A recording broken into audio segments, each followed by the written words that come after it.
Okay, so it's cold tonight too. I wanted to give you guys a little bit of a better explanation about the last video, the calamity, the shit show. Obviously, this isn't a decision, that just came right up. It's been coming. There's a lot of factors that go along with, the ending result of me deciding to go to work for somebody else, which I am Monday, and you guys are going to like it. But, like I said, there's several different reasons. One of them being the way things are going with that side right now, they don't need or want an experienced operator in the seat of that thing. They want somebody that will sit in that seat and not know any difference and just do as they tell them when they tell them, and so on and so forth.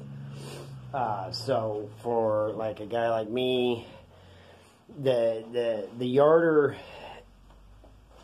they do the absolute littlest amount to keep, as long as it's going like this, it's fine.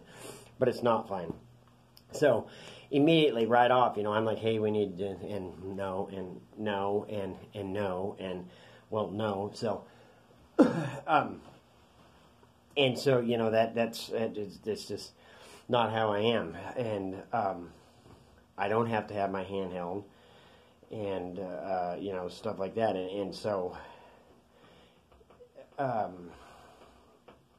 it wasn't working out. And the guy, the hook tender, does have the experience and some knowledge. He can, but he is also a jackass. Doesn't know how to run a crew. He makes decisions and has people do things, and then when one of the superiors starts getting on this person for doing that, he's too chicken shit to stand up and say, that was the decision I made as a hook tender. He will, he'll absolutely turn around and stab him in the back. And I don't think that's right at all. It's like I say, it's chicken shit. Absolutely chicken shit. We all scoot right down the road. We want to get to work, get home. But, the guy drives like an idiot.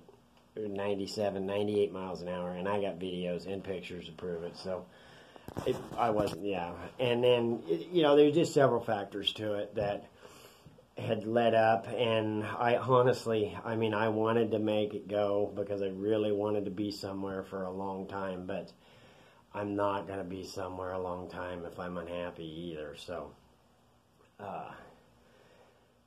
the move I'm making is a better deal all the way around, trust me. So regrowth was successful before I was there, and they'll be successful after I'm gone. That's for sure, it wasn't for me. So that's that. I'm not gonna bag anybody out or nothing. That new hot rod slinger they got, like I said, he's a good little slinger. Austin's a good hand. Gabe's, they're good hands. Nothing. I'm not going to just the inner works of it or the outer works of it, or So yeah, but I did want to say that that unit. What a nice unit! Oh my God, nice wood. And that's a typical unit and wood of that landowner, Gustina. They've got a lot of nice wood like that. The only bad thing about it, though, is a lot of the timber like that has a lot of deflect, a lot of rot, a lot of stump rot, a lot of top rot, white speck, and that's what all them shorties were they were dead trees. So they bucked them off high to get the better wood that was up higher and leave the chipwood standing and create snags for bugs and squirrels and stuff like that. And it would have been really cool to set a rock or something on top of it, you know. Nice unit. Oh my Lord, nice unit. Feller bunch, holy smokes. The sad part about it is that Edco, like I say, it's wore slack out, and it barely makes it through every day. So, you know, that could be a 25 load a day a show pretty easily, and it's not going to be. And that poor little Edco will struggle. But, I mean, they'll still make money on it. They obviously, they know what they're doing. They know how to bid them and whatnot. I forgot what I was going to say now. Gosh dang it. Oh, one of the issues was, you know, like the heater. And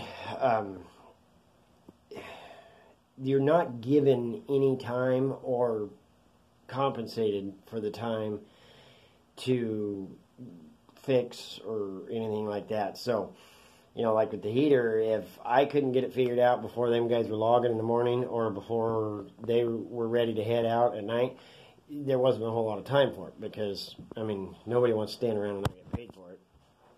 And the crews already put their time in. They want to go home. I get it, absolutely.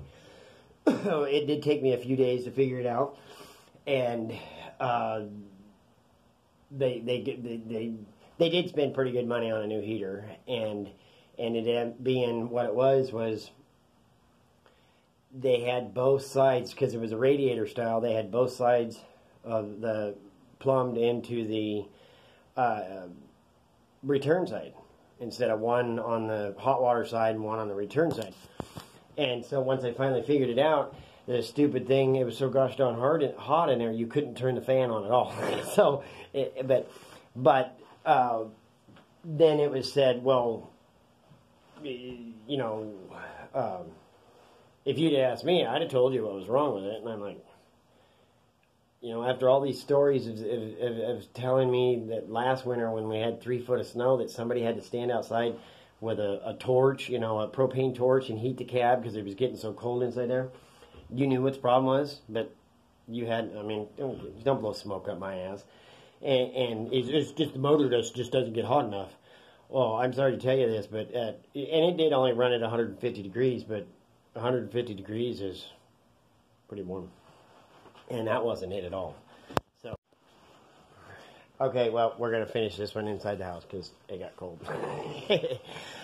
Anyways, so, yeah, and like I say, it's just, there's more to it, and I was doing the best that I could to make it work, but it just wasn't. So this next adventure, I think you guys will like it. I definitely got to get my crap together and get me a GoPro and some mounts and it's a nice yarder. But I'm not going to be on it very long. I'm just going to be on it a little bit, and I'm going to run loader for the guy. And that's part of it too. There was really no room for advancement there, except for maybe once in a while getting through it on a loader or whatnot, and I'm not happy running yarder full time. So that was part of it. So this move, I have been there before, and so, you know, it's not like it's all that new, but it is a different side, and like I say, it is a nice yarder. It's a beast is what it is. It's TTY 6170, and that's the Thunderbird track yarder. It's the new style 70, low cab, you know, updated. Their 5-guy line, badass, all about the production. So yeah, that'll be kind of neat, and I think that's about it, really. Haven't uploaded much because I haven't been working at all. And that was part of, with the cab deal there. And I mean, yeah, if I'd have been there the day that they finished up and moved, it wouldn't have happened because I'd have been the one. But I'm sorry, I was doing chemo for my fucking cancer, asshole. Okay, so I'm not done. A guy used to be able to make a pretty good living being a tramp. And it was just a different time. I know that, and it's but I've always said it, and I will always and continue to say that when you work here and only here, you only know and do as they know and do. So, by tramping around, you learn, and there are so many different ways to do the same thing and to come out with the same end result that, in certain situations, the way that you do it and only know how to do it that way, it may work, but, it takes longer, or there's a lot more work involved in it, or whatnot. So, having that experience of the way others do it and the tools that they use, I think, is very, very beneficial. And it does give you, a little more experience on different, machines and how different, the way you would rig up or log a certain way with a 208 Washington may not be the same way, or use the same apparatus or same, whether it be shotgun or high lead, whatever, if you had a 737 Skagit in there, or so on. So